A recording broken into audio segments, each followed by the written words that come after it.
Hello from fans. Episode 9 was released. Before I get into this review and discussion, I want to thank everybody for the followers.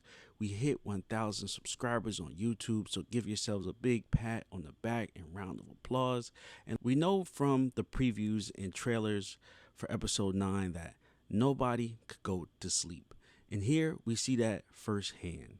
So on this episode, it seems like who killed Paula? Is Donna still alive? Why can't the people go to sleep? Why can't the people go to sleep? Who is the three that they will come to steal? What do the cicadas represent? And what is this new threat? I'll start with the biggest mystery. Who was the three and why they were taken? Right off the back, every YouTuber thought Kenny was a target because of the dream and the cicada bite on his arm. And I do believe that Kenny's storyline is full. I mean, he had a love triangle, he had a family drama, he had personal beef with Sarah, he had the beef with Boyd as well. Do I think that Kenny would have been a good addition? Yes, I do feel like that if Kenny had been an addition to the people they were coming for, it would have gave Boyd something more to go after, right? Because he really had not that much connection to the three that got taken for him to save them. I feel like it would have added more to the show if he'd been personally involved. Like, man, I gotta save Kenny, and just realized how much he needs Kenny, how much Kenny supports him. But we do know from watching this episode that they took Mari, and I did call that. We saw something happen to Randall. I don't want to say they took Randall, but we saw something happen to Randall. I thought he died, right? I'm like, oh, he's dead, because we did see Paula die, right? But I guess the difference was she fell asleep. Randall was obviously awake when these bugs entered his body, his mouth. Mari was awake when these bugs entered her mouth. Fast forward to the end, we see Julie. We know she didn't fall asleep because she was in a room with everyone. So how did this happen? Of course, as always, we don't know. But we do know that according to the riddle, so we know the riddle goes, they touch, they break, they steal. No one here is free. Here they come for three unless you stop the melody. A lot of the theories were that, Randall was putting his hands on people, Mari was stealing, and Julie breaking with the nervous breakdown that she had season 1. And so we're guessing that's why they chose Julie. And I also said this is when the show also becomes a show again, because she really hadn't been doing much this season. I mean, she was really just important character to the max. She was in a lot of scenes, but really wasn't doing anything. She really didn't have any storyline this year. So, bam, here we go. They gave her a storyline. The town was emotionally connected to saving her when she became one of the chosen. And so we did see them have that emotional response in her abduction. So look, getting right to the chase, Boyd has to stop the music box, right? It says it in the riddle, unless you stop the melody. And so Boyd has to figure out how to stop the music box. He was the first one to see it after entering the faraway tree and arriving in the dungeon with Martin. He was bit by the spiders. Now, we don't necessarily know if this had a reaction, but if we say that all things are connected in this place, right, and we would say the spiders would have to be a fear as well and be connected to whatever supernatural power is doing this. So there's a possibility that the spiders biting him added something to him. Now, the spiders are actually a real life experimental treatment for Parkinson's. Maybe they had to clean his blood and his body before the worms could take him. We do know the worms caused him to have these visions, and that's when he started seeing the music box. Assuming that we know with the cicadas entering the bodies of Mari, Randall, and Julie, all bugs could be the same thing. And what I mean by that is a receiver for some sort of signal that can trigger or alter a person's mind. Technically, everything past the spider bite could have been fictional, but since he got bit, it kind of opened him up to visions and whatever else was going on in Fromville. And the reason why I say that is because Sarah saw the boy in white and heard the boy in white, but Boyd did not. So we know the bugs are fears manifested in the real life. When Sarah tells Kenya that her brother Nathan, who died in season 1, was terrified of cicadas and they were scared as kids, and that his nightmare is now coming true. Now, a few things about this. Nathan has been dead since season 1. So why would all of a sudden his nightmares come true? So knowing that nightmares can come true, are the creatures nightmares? Could the creatures represent a collective of fears? For instance, the bride. Someone scared of getting married is called gamophobia. The milkman, someone scared of milk, is gallophobia. A fear of reporters is mediophobia. A fear of old people is gentrophobia. A fear of cowboys is pistolpedophilia. Fear of nurses is noscomphobia. Fear of storms, astrophobia. Fear of rain, ombrophobia. So these are a few things we saw in the show and a few of the creatures that we saw in the show.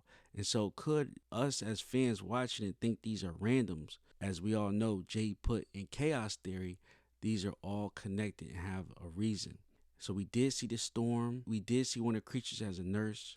We did see multiple scenes where it was raining. We did see that there was a reporter and that there was an old lady. And so these could, and a milkman. So these could be the fears that come to life through the people and now coming to attack them. Of course, I take this with a grain of salt, and we won't know until we know. I would believe this more if there was more sinister fear mongers, obviously like snakes, spider, and things like that, but I think they would have more. I do think that now, at this part of the show, some of this also ties into Christy's nightmare. I do feel like she might have been fear of losing Mari or fear of getting with Kenny, and so the place manifested and brought her fear to life and brought Mari there. It does make sense at this point as far as Mari playing such a large role in the show and her constantly being in danger. It's kind of we see put Christy in a somewhat of a hysterical space where Boyd had to calm her down and was like, hey, she needs a doctor right now. You can't be personally going through this. She needs your help. She needs Dr. Christie's help. Also, I do want to say at this point in the season, we are seeing a lot of Nightmare on Elm Street references from the obvious scenes. The obvious bathtub scene could be compared to a scene in Friday the 13th. And even the riddle. A Facebook group member pointed it out that the riddle from Nightmare on Elm Street was 1, 2, Freddy's coming for you. 3, 4, better lock your door. 5, 6, don't fall for tricks. 7, 8, better stay up late. So these are similar to the riddle that we're seeing now. Also, trying to figure out what's up with the cicadas. We know that this could possibly be Nathan's fear.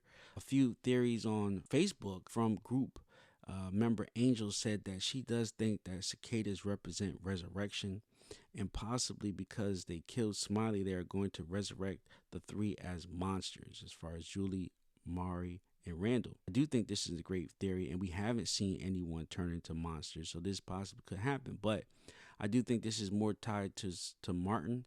So we have seen some people who have previously gone through what they're going through now.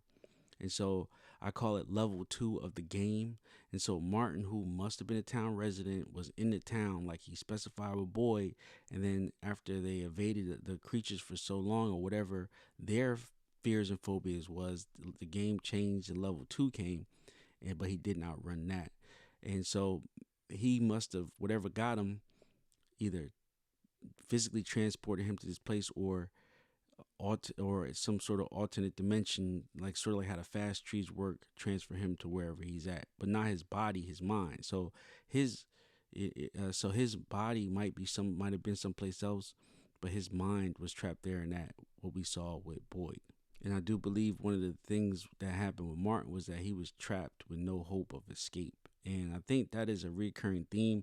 And one of the reasons I think that is because in reference to my live stream with Taryn, viewer commented it on our video in the comment section. Matt's Feather 4864.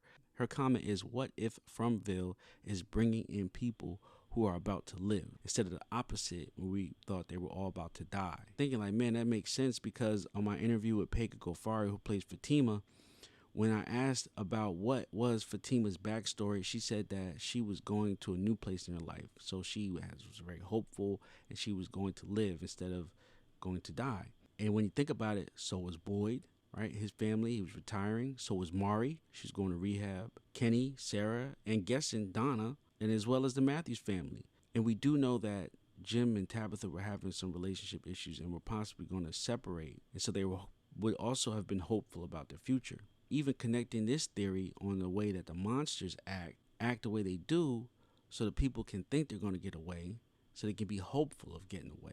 Hopefully we'll get some connection to that in the next episode. Another key moment that connects this all to dreams and stories is when Tabitha and Jim find out the Civil War soldiers. Now we see them in the kitchen. They're going over the pictures that Tabitha found in the trunk of Victor's parents' car, or his mom's car, and we see a picture that supposedly his sister drew, and one of them was soldiers. Now, Tabitha said they looked like soldiers, but Jay, being more precise, he said, no, these were the Civil War soldiers. And so I think it's great that we actually get to hear some investigation going on. Brought up a very good question as to about why is he seeing stories of dead women to her kids before bed 40 years ago. And that is the question. We don't know. But for some reason, it seems like certain stories are staying around longer, and trying to figure out why some nightmares only target certain people. For like, Jay only saw the symbol, Tabitha saw the ghoulish kids, Boyd saw the music box and the ballerina. Like, why do they see certain things? And if these are fears, why do they see it? And whose fears are they? I feel like if it was directly connected to a certain person's fear, that person that had that fear would see them. But it seems like maybe the townspeople or the people in the town that are more susceptible to this type of supernatural communication are the ones that to see the visions, even if it's not theirs. A couple other things I wanted to point out by Reddit and Facebook fans, especially my guest Taryn that was on my show. On the scene where Ellis and Christy were walking down the steps, a strange person seemingly snuck past them or squeezed past them and went up the steps. So this, to us watching it, seemed just like a regular background character. The Colony House has a lot of members, some of them which we've seen on multiple episodes and some of them which we have not. And this character seemed a little out of place. They had on a black leather jacket and long black hair. Watching the show over and over again, have not seen them before. Now, Terrence's theory is that this person was who he referenced on my live as the Man in Black, and that person came upstairs and possibly did something to Mari while she was tied up. Now, this is a deep theory, but I do think it was a good observation, and at this point, anything could, be anything in the show could go any way. We also see Ellis talking to Christy, and we see that he's concerned that the baby could be born with a monster. And honestly, I don't think he should be worried about this, because just like I said before, no one has turned into a monster, and so it shouldn't be possible that they can become monsters. But I guess if being in that place and seeing these people, these creatures who appear to them as people, why wouldn't they think that they could become one? This whole thing about Ellis and Fatima's baby was sort of theorized after the tapestry in Ellis's room, which is obviously him and her, but there's a huge snake monster behind them. Now, why would he automatically think there's a snake theory? And I have been really, really paying attention to Ellis's videos. While we saw ballerina shoes, and then we also see this big tapestry with this big snake, even though we haven't seen any snakes on the show. Now, if he's afraid of snakes, wouldn't the snake manifest itself to the town?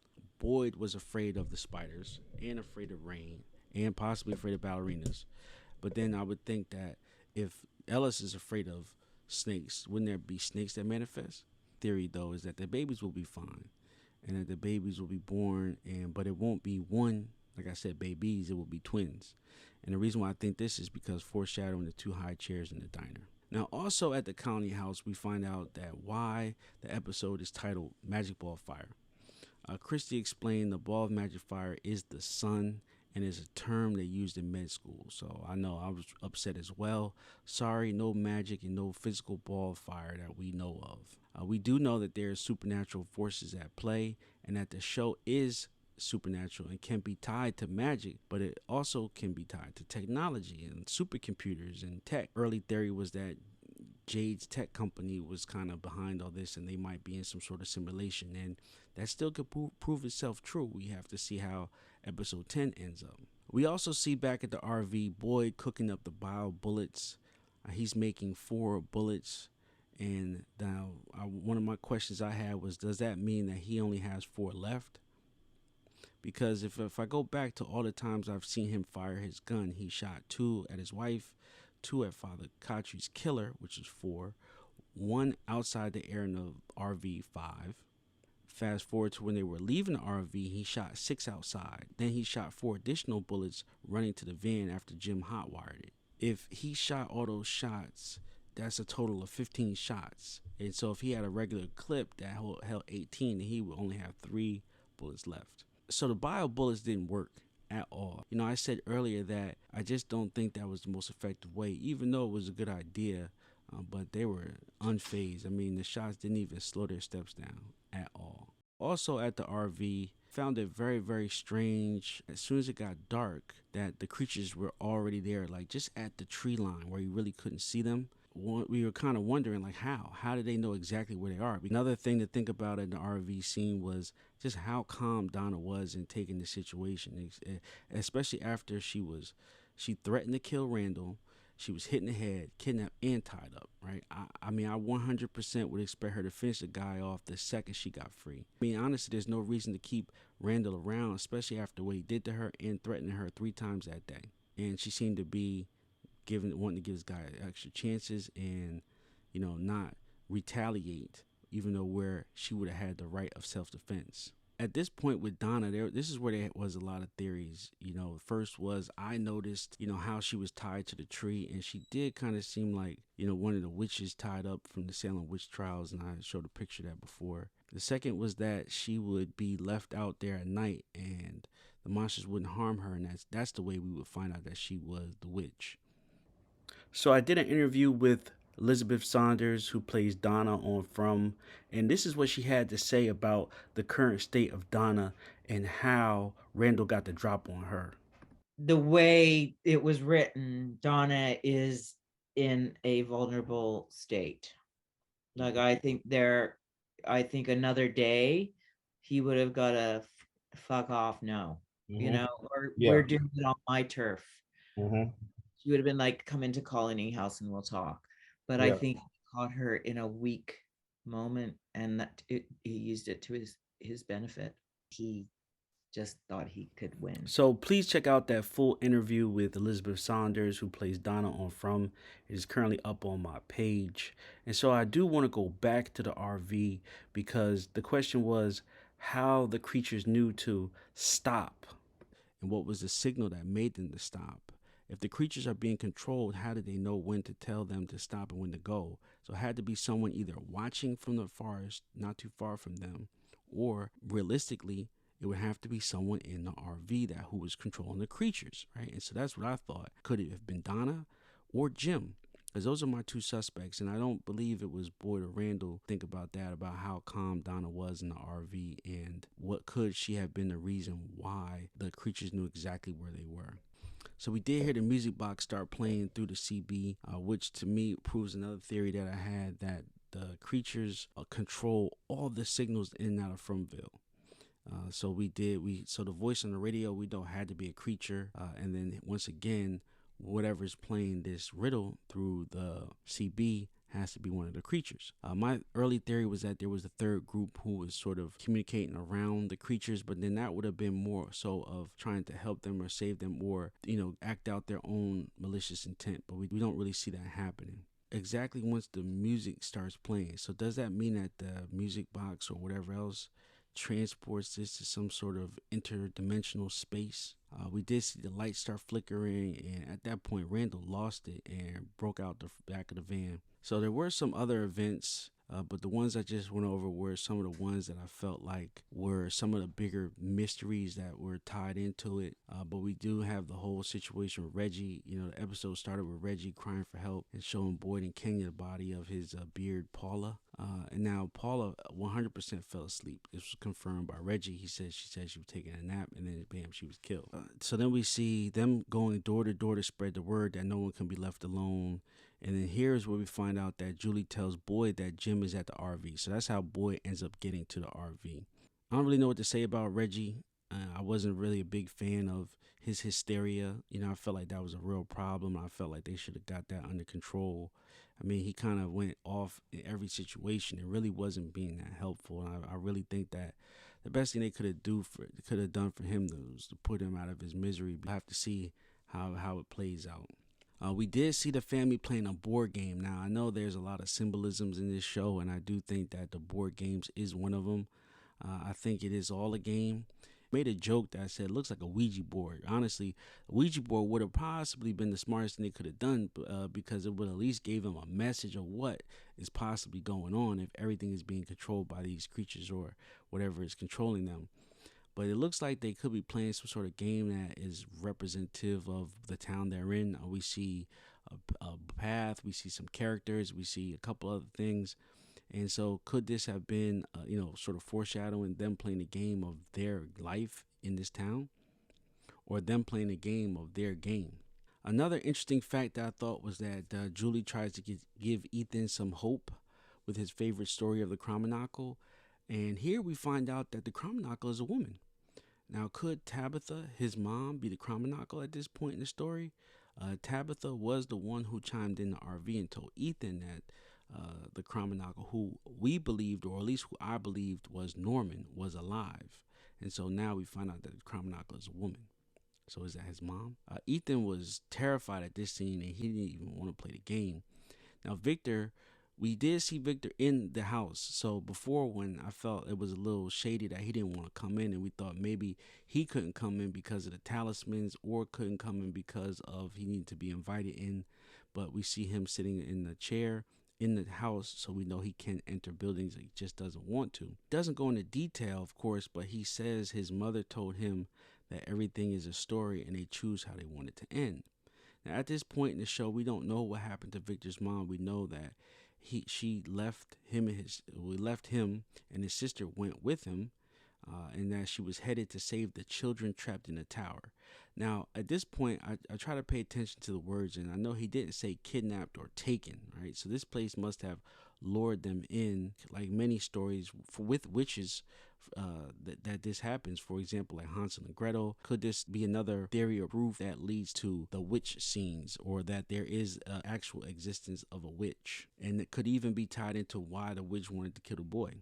We did see a flashback from Victor in episode 9, and we see both his mom and sister have dark, coarse hair. So the theory that Donna may be his sister, to me, doesn't link up. So we do know that the witch has to be alive, because this foolery is still going on, and one of the people in the town have to be the witch. So is it Donna? Is it not Donna? What do you guys think? So going back, right after they leave the RV, Randall breaks the window. He escapes the forest. And I actually thought the creatures were going to get him, but it seemed like the cicadas surrounded him and entered his mouth. Now, we don't know if he's dead. At first, I definitely thought he was dead. We see the same thing happen to Mari, and she's not dead. We see the same thing later happen to Julie, and she's not dead. So it just seems like they just turn their eyes white and do something with them. We do see Abby again, but this is just a flash. So please go check out my other video, Was Abby Right? Because certain things like her popping up, talking directly to Boyd and not through Sarah, give me the intention that the fact that this is a dream, that she's talking directly to his unconscious body, and the voice and the image of her is coming through Boyd's subconscious in this Fromville. And if so, she would have to be right there next to his bed. I did a little bit deeper explanation in the video, so check that out and let me know what you guys think. So next is Sarah. I did post a picture of Sarah playing Russian roulette in my previous video before I watched episode 9. And now we get to see the scene play out. Sarah was literally poking the bear with Kenny. She did try to apologize, and Kenny was just not having it. And we did see her kind of try to, it looks like she manipulated him for real, because she kind of was poking him like, oh, I just want to end it. Kenny told her where the gun is, and then she took control of the situation by saying he doesn't get to choose. Now, there were some other videos and theories where they were saying that she tried to tempt her fate to see if this Fromville will let her go. By putting the bullets in there, because she put 2 bullets in the chamber, and now that significantly increases the odds of you blowing your brains out, but we see that she did not. So does this mean the place Fromville is not done with her? And I agree with this, because we have seen that other people on the show have committed suicide. There was a background character who did commit suicide, and a lot of the people in the town were really hurt by that. So we know that you can kill yourself in this place. And so I do think that the fact that Sarah was not able to kill herself after increasing the odds of her failure with the Russian roulette, that this place is not letting her die. What do you guys think? So Elgin got some screen time this episode when he all of a sudden remembered his dream, which is a scary nursery rhyme. Like now, so I don't really have anything mapped out about this connection here, but I do think there is a connection here, and I do think it is weird that everyone knows the rhyme. Like, what are the chances that the bus driver box to says, "Oh yeah, I know that nursery rhyme. My mother used to send that to me." And then Elgin has a dream about the nursery rhyme, and then Kenny knows the rhyme. So I know some people have gotten this information when they came to From, but the fact that Baktu says that her mom used to send her that nursery rhyme kind of makes it a little weird. Could Baktu be the witch? I don't know. There's so many suspects, and a lot of them are on that from that bus. So what could that be? Could that be some sort of foreshadowing about why Bakta's mom was sending her the riddle? So in the last scene, we see Tabitha and Jade in the kitchen, and we hear a scream. Now at the time, we don't know who's screaming, but it sounds like Julie. They go into the room and they find Tien, Victor, and Ethan, and they see Julie on the floor having a panic attack. Now, screaming, ugly crying at the top of her lungs. And the first thought was, man, she fell asleep while playing that boring game, but it looked like she didn't fall asleep. It looked like that she was targeted, and it looked like they came right for her. But I guess no, it didn't come from. It didn't get anybody else in the room. No one appeared to see anything. Everybody was kind of just standing around, like, man, what is going on with her?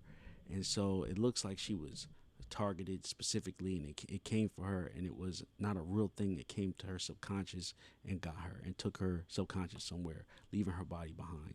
So that's what we're thinking. So that was pretty much the breakdowns of episode 9, some theories that I found on Facebook, some from Reddit, some from my previous videos, and some connections I try to make in my other videos.